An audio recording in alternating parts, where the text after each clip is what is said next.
ꯌꯣꯒꯥꯒꯤꯅꯦ programme ꯑꯃ ꯂꯩꯔꯦꯕ ꯃꯣꯏ ꯄ꯭ꯔꯣꯒ꯭ꯔꯥꯝꯁꯦ ꯇꯣꯏꯔꯖꯥꯠꯅꯤ ꯑꯗꯨꯅꯅꯦ ꯗ꯭ꯔꯦꯁ ꯂꯩꯕ ꯈꯣꯠꯄꯁꯦ ꯇꯣꯏꯅ ꯂꯩꯕ ꯃꯊꯧ ꯇꯥꯏꯕ ꯑꯗꯣ ꯉꯁꯤꯁꯨ ꯑꯃꯨꯛ ꯆꯠꯇꯣꯏꯅꯤ ꯍꯧꯖꯤꯛ ꯆꯠꯀꯦ ꯂꯣꯏꯊꯣꯛꯂꯦꯕ ꯁꯥꯜꯒꯤ ꯃꯃꯥꯡꯗ ꯂꯩꯕ ꯀꯣꯁꯃꯦꯇꯤꯛ ꯌꯣꯟꯕ ꯗꯨꯀꯥꯟꯗꯣ ꯑꯗꯨꯒꯤ ꯗꯨꯀꯥꯟꯗꯨꯒ ꯐꯨꯜꯋꯥꯂꯥ ꯆꯥꯏꯌꯦ ꯑꯁꯤꯒꯨꯝꯕꯒꯤꯁꯦ ꯂꯧꯒꯦ ꯍꯥꯏꯅ ꯇꯧꯔꯤꯕ ꯃꯁꯝ ꯎꯞꯄꯒꯤꯅꯦꯕ ꯌꯦꯡꯉꯨꯗꯨ ꯁꯤꯒꯨꯝꯕꯒꯤ ꯂꯧꯒꯦ ꯍꯥꯏꯅ ꯇꯧꯔꯤꯕ ꯁꯤꯁꯨ ꯃꯁꯝ ꯂꯩꯔꯦ ꯑꯁꯤꯅ ꯄꯨꯔꯥ ꯔꯦꯠ ꯉꯥꯛꯇ ꯑꯣꯏꯕ ꯑꯃ ꯂꯩꯔꯦ ꯑꯗꯣ ꯑꯁꯤꯁꯨ ꯑꯣꯏꯅ ꯂꯧꯔꯁꯤꯔꯥ ꯍꯥꯏꯅ ꯈꯜꯂꯤꯅꯤ ꯔꯦꯠ ꯉꯥꯛꯇ ꯑꯣꯏꯕꯁꯤ ꯑꯣꯏꯅ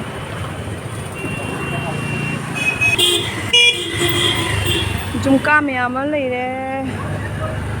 ꯑꯩꯗꯤ ꯁꯤꯖꯗꯝꯅꯤꯅ ꯈꯪꯗꯦ ꯖꯨꯝꯀꯥꯁꯦ ꯐꯖꯕ ꯀꯔꯝꯕꯅ ꯐꯖꯩꯕ ꯀꯔꯝꯕꯅ ꯊꯤꯕ ꯈꯪꯗꯦ ꯁꯤꯗꯝꯅꯤꯅ ꯈꯪꯗꯦꯕ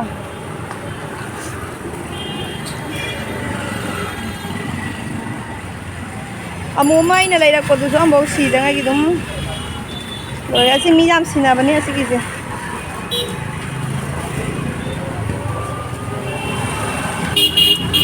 ꯀꯣꯛ ꯅꯨꯡꯉꯥꯏꯇꯦ ꯁꯤꯗꯁꯨ ꯑꯆꯧ ꯖꯨꯝꯀꯥ ꯂꯩꯔꯦ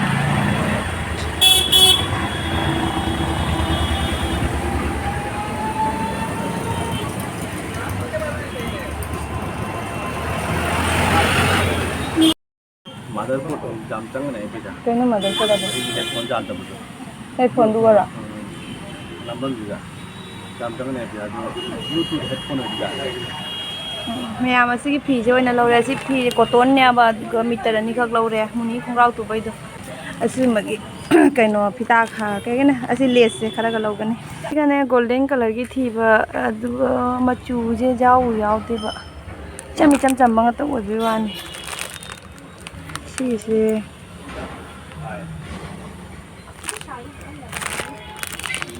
ꯐꯥꯇꯣ ꯕꯖꯥꯔ ꯂꯣꯏꯔꯕꯣ ꯁꯦ ꯑꯁꯤ ꯀꯩ ꯃꯦꯟ ꯃꯌꯥꯝ ꯖꯥꯅꯤꯡꯒꯁꯇ ꯆꯠꯇꯣꯏꯅꯦꯕ ꯍꯧꯖꯤꯛ ꯐꯥꯇꯣꯛ ꯕꯖꯥꯔꯒꯤꯗꯨꯒꯗꯤ ꯂꯩꯍꯧꯗꯔꯦ ꯔꯙꯥꯅꯥꯊ ꯍꯥꯏꯔꯤꯕ ꯗꯨꯀꯥꯟꯗꯣ ꯀꯔꯤ ꯃꯐꯝꯅꯣ ꯁꯦ ꯅꯨꯕꯥ कई मफम न से ये गली का नाम क्या है हाँ पंचायत चली आई ngairune siga leire ne oi ya masigi se meter da ne jangai manga haibo sigi se fajaribo aha 20 টাকা মিটার বলিলা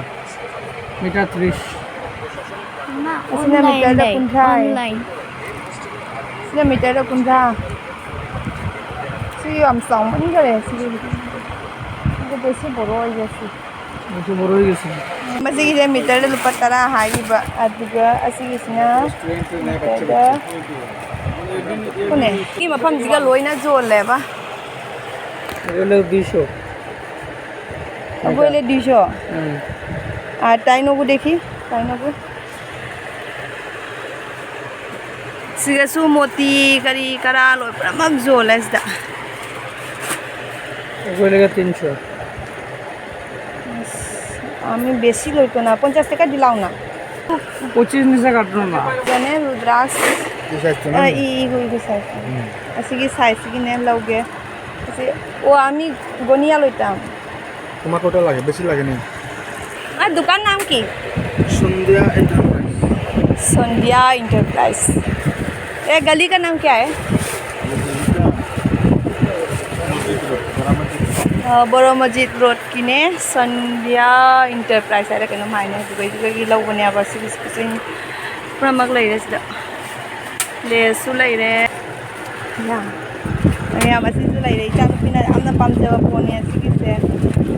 ये कैसे देगा 2 रुपया पीस ये छोटा पीस 2 रुपया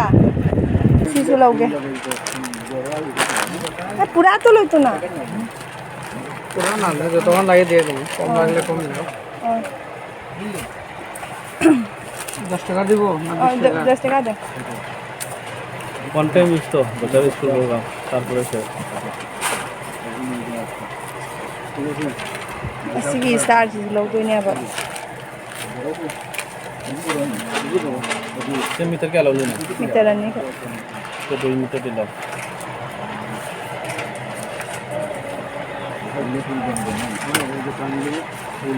फुल लेकर साब प्लास्टिक की दुनिया बस किसी बैग सु सानबदो पोत जाम लैबो दुकान जुगा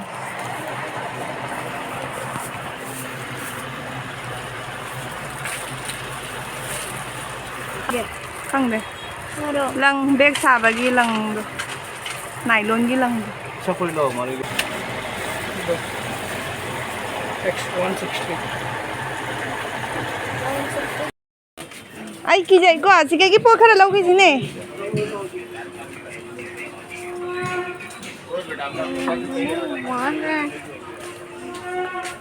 ट्रॉली चंबी चंगा ताबी trolley ओरंगनी सिगिजे असिगुम्बजे Laura P याद्रो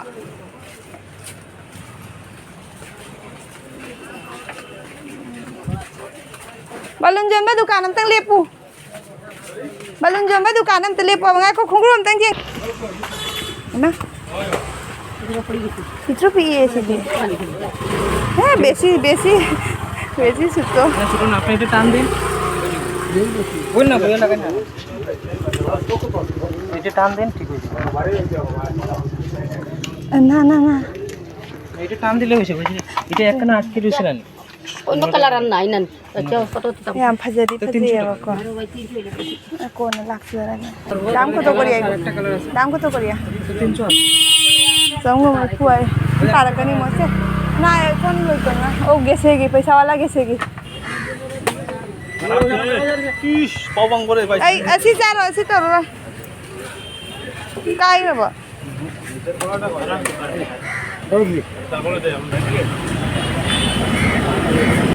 kaya pino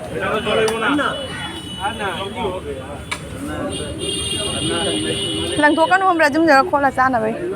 nãy xí chăng học giờ là vợ mà nung cái gì là nãy thằng tôi cái xí cái gì gì thu gài rồi cái này sát khô kìa thu gài rồi cái vì này chỉ có chát thì hay quá ai phù đây này phù đây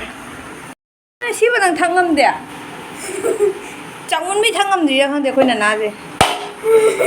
mà nín là tập này cái nữa nè ôi chuồng nghe nục á nana chamo sambal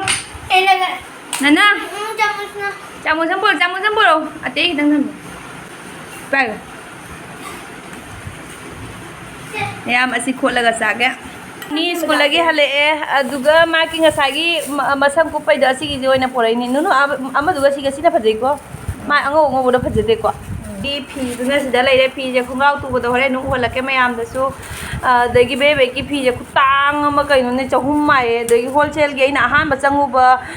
dukan da duga di chamjangai hayo ne ba chamjangai do mana pura ma lo hai ba mache thamoi hai ba adagi asigi hinamu meter de lupa tara ado asigi je kai dauna ni dun lupa humbu tragi le le nya ba tare nam adha meter phanga ba ne bo bang ho na adagi rudraksha na sida lai re plastic ki rudraksha sida lai re asigi se su lik leng do ni asi chu mai thaba ku kan na ma bo kam ni ngona thaba yam de bo ya ai hippi akoi de ki ju ji la ka ni ba ado ma ti la ka dum chakhi doi ni ma khichi pore ya ne ado khichi do mana hoba khichi yam hau ne ba adugi do keno hore ulakya me am da su adagi na ha mobile da ha ma ki phiron si da lai ho ya ba adui do thin adui do loba lak tu ni ba ne adai na mobile da dum chatlu choi na ha ba ne ba do mang na se pata da ga di khichi da sa ba phangaroi ba aduna dum de ki do na la ni adu hore ulakya me am da